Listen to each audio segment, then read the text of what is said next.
Ang pagkain ay isa sa mga pinakaimportanteng aspeto ng buhay ng bawat Pilipino. Hindi lamang ito nagsisilbing pantawid gutom kundi isang paraan ng pagpapahayag ng kultura, identidad at pagpapakita ng malasakit sa kapwa. Sa bawat salo-salo o simpleng hapunan, makikita kung paano ang pagkain ay nagiging sentro ng ugnayan sa pamilya at komunidad. Sa Pilipinas, may ilang pagkain tumatak sa puso ng mga mamamayan at naging bahagi ng pang-araw-araw na buhay. Isa na rito ang inasal. Bagamat maraming variant ng inihaw na manok sa iba't ibang rehiyon, ang mang inasal ang naging pinakasikat sa modernong panahon at naging pambansang simbolo ng tradisyonal na lasa. Ang kwento ng mang inasal ay hindi lamang kwento ng negosyo kundi kwento ng kultura, tagumpay at malalim na pag-unawa sa panlasa ng masa. Nagsimula ang mang inasal noong taong 2003 sa lungsod ng Iloilo, isang lugar na kilala sa masaganang kultura at masarap na pagkain. Ang nagtatag nito ay si Edgar Inchapsia II, isang batang negosyanteng Ilonggo na may malinaw na pananaw kung paano maiangat ang isang lokal na produkto sa pambansang antas. Sa panahong iyon, ang inasal ay karaniwang makikita lamang sa mga kalsada at maliliit na ihawan. Karaniwan itong ibinebenta sa murang halaga at hindi organisado, kaya't limitado ang saklaw at hindi nagkaroon ng sistematikong operasyon. Bagamat patok sa lokal, hindi ito may tuturing na kakompetensya ng mga malalaking fast food chains. Nakita ni Sia ang potensyal ng inasal at naisip niyang gawing sistematiko at standardize ang produkto upang maabot ang mas malawak na merkado.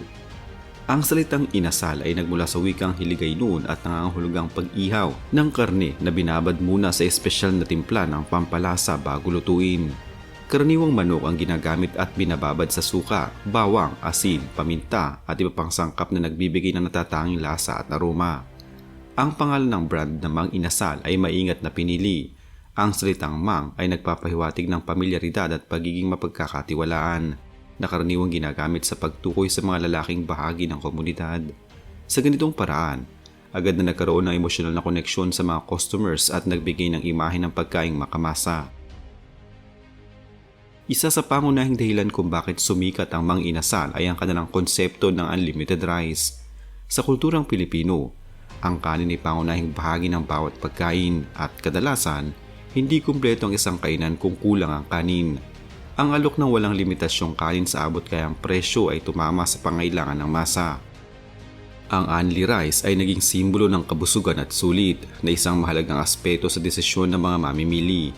Para sa mga estudyante, manggagawa at pamilyang may limitadong budget, ang mang inasal ay naging simbolo ng isang maaasahang pagkain na hindi lang masarap kundi abot kaya rin. Bukod sa kanin, ang sabaw ay naging mahalagang bahagi rin ng karanasan sa mang inasal. Ang pagbibigay ng mainit na sabaw ay nagdaragdag ng pakiramdam ng lutong bahay at pag-aaruga. Sa kulturang Pilipino, ang sabaw ay madalas iugnay sa malasakit at pangangalaga, kaya't ang presensya nito ay nagbibigay ng emosyonal na koneksyon sa mga customers. Ang sabaw ay hindi lamang pampalasa kundi nagdadala rin ng tradisyonal na karanasan ng pagkain sa isang mabilis at modernong setting.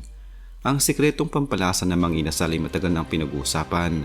Bagamat hindi sinasa publiko ang eksaktong timpla, malinaw na ang balanse ng alat, asim at bahagyang tamis ang nagbibigay sa kanilang inasal ng kakaibang lasa. Ang sausawan na gawa sa toyo, kalamansi at sili nagbibigay daan sa customers na iakma ang lasa ayon sa kanilang sariling panlasa. Ang mantikang may atsuete na ibinubuhos sa kanin ay nagdadagdag ng kulay, aroma at karakter sa pagkain. Ang mga detalye at tradisyonal na timpla na ito ang nagpatibay ng reputasyon ng mang inasal bilang fast food na may pusong lutong bahay. Habang lumalaki ang mang inasal, hindi rin ito nakaligtas sa mga isyu at kontrobersiya. Isa sa madalas talakayin ay ang epekto ng unlimited rice sa operasyon ng ilang sangay. May mga reklamo tungkol sa mabagal na serbisyo, kakulangan sa kanin at hindi pantay na karanasan sa iba't ibang lokasyon. Mayroon ding usaping pangkalusugan ukol sa labis na pagkonsumo ng kanin at karne. Gayunpaman, ang mga isyong ito ay hindi naging sapat upang pabagsakin ng tatak.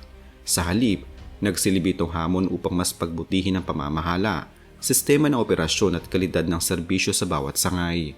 Isang mahalagang salik ang nangyari sa mang inasal noong taong 2010 nang ito ay mapasailalim sa Jollibee Foods Corporation. Ang pagsasanib na ito ay nagdulot ng iba't ibang reaksyon mula sa publiko. May mga nag-alala na baka mawala ang orihinal na lasa at diwa ng mang inasal. Samantalang ang iba ay nakakita rito na bilang patunay ng tagumpay ng isang lokal na negosyo.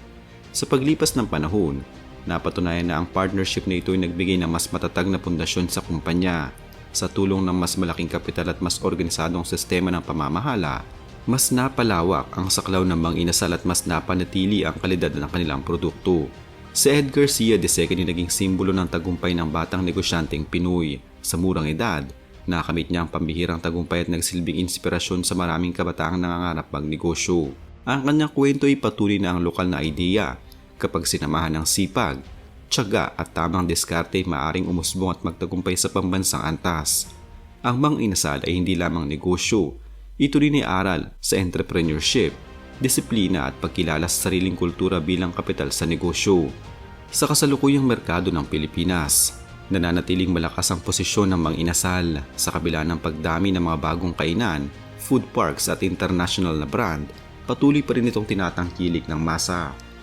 Ang kakayahan nitong umangkop sa makabagong panahon sa pamamagitan ng online delivery platforms at digital payment systems ay nagpapakita ng kahandaan nito sa hinaharap. Ang patuloy na presensya nito sa mga lungsod at probinsya ay patunay ng lalim ng ugat nito sa kulturang Pilipino at sa pang-araw-araw na pamumuhay ng tao. Bukod sa negosyo, malaki rin ang epekto ng Mang Inasal sa lipunan. Nagbigay ito ng libu-libong trabaho sa iba't ibang sektor mula sa mga crew hanggang sa pamunuan. Ang konsepto ng franchising ay nagbigay daan sa maraming Pilipino na magkaroon ng sariling negosyo at ito rin ay nagpalakas sa lokal na ekonomiya. Ang Mang Inasal ay naging simbolo ng oportunidad at inspirasyon sa mga kabataang nais magtagumpay sa pamamagitan ng negosyo at malikhaing ideya. Ang Mang Inasal ay higit pa sa isang fast food chain. Ito ay simbolo ng pagkaing Pilipino, ng malikhaing pagninegosyo at ng pag-unawa sa panlasa at pangailangan ng masa. Mula sa simpleng ihawan sa Iloilo hanggang sa pagiging pambansang tatak, ito ay patunay na ang tagumpay maaaring makamit ng hindi sinasakripisyo ang sariling identidad. Sa bawat subo ng inasal, bawat sandok ng kanin at bawat patak ng sabaw, narin ang kwento ng sipag, kultura at pagmamahal sa sariling lasa. Ang Mang Inasal ay mananatiling mahalagang bahagi ng pang-araw-araw na buhay ng mga Pilipino at patunay na ang pagkaing lokal ay may puwang sa pambansang kamalayan. Sa kabuuan, ang Mang Inasal ay isang halimbawa kung paano ang isang simpleng ideya ay maaaring umusbong at maging bahagi ng pambansang kultura. Ito ay patunay na ang kombinasyon ng tradisyon, pag-unawa sa merkado at malikhaing pagninegosyo ay susi sa tagumpay. Ang Mang Inasal ay hindi lamang pagkain. Ito ay simbolo ng pagkakataon, identidad at pamana ng pagkaing Pilipino. Sa bawat kainan, sa bawat panlasa at sa bawat karanasan ng customers, nananatili ang diwa ng Mang Inasal bilang simbolo ng kasaysayan, kultura at tagumpay ng Pilipinas.